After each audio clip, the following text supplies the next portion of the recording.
Just a quick video this week. I've been really quite ill and I didn't get around to a lot. That flu thing has left me deaf and exhausted. Oh no, but perhaps I'm finally over the worst of it. I don't know, I hope so. I really am tired of it now. Perhaps I'll even get better, that would be great. But I did muster enough energy to take the Mott to the Inishannon Steam Rally this week, and it was lovely to meet so many new people and people who knew of me or knew of the car. That Steam Rally is a great event too. Fully recommend it.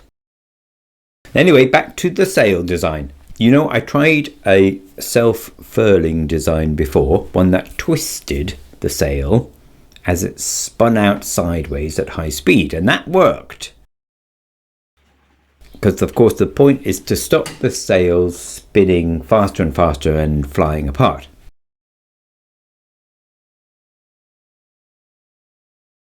There was some suggestion though that they would never run very smoothly because they would jump from one position to the next because the friction would sort of be grabby on the mechanism.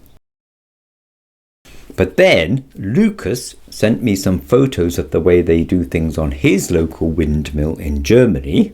Thanks very much, Lucas. Very interesting. They use a weight on an arm that levers part of the sail into a new position as centrifugal force moves the weight. I'm not quite clear how well they work or whether they could cope with strong winds, but it's certainly a good idea. So I set out to make something similar, but of course I was distracted on the way by a variation of my own. Either way, the starting point is that the sails each have two parts, one fixed and the other hinged. As the hinged part moves, it changes the shape of the sail, and that slows or even stops the windmill spinning. So there's two challenges. One is to keep the hinge open most of the time, and the other is to move it when the sails start spinning too fast. I thought they might stay open on their own, but they don't. So for this simple experiment, I just used a rubber band to keep the hinged parts open. And then I just hung a chain across the hinge. The idea is that the chain will get spun out sideways as the sails go round, and that should pull the hinge closed or partially closed. So pretty simple.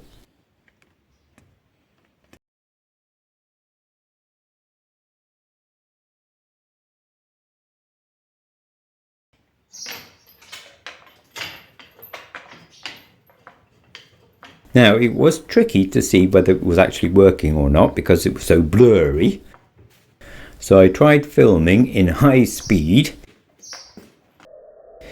and it's still tricky to see. But I think it's clear enough that the hinge starts off open, and by the time it's blurry, the flap is partially closed.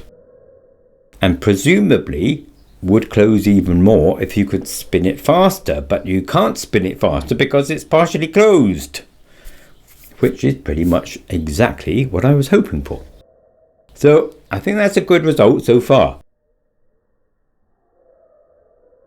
I was going to make 2 more vanes to catch more wind outside, but as I say, I'm not feeling great, so I opted for the easier solution, which was just to bang on more hardboard and make these 2 vanes bigger. So not very balanced, but still a worthwhile experiment perhaps. And I took them outside, and it was breezy, but the trees we've been planting every year since we came here are finally really affecting the ground level wind speeds, which obviously is normally a very good thing, but not so much when you're making a windmill. So I put it in a gap in the hedge. As you know, the whole point of these experiments is to help me design a much larger windmill for the field that will spin at a sedate but regulated speed and not blow itself apart. And now I quite like this design too. Changing the weight of the chain will change the point when the hinge begins to close. So you should be able to set the speed that you want. And I think it all works smoothly. Certainly seems to regulate the speed. What do you think?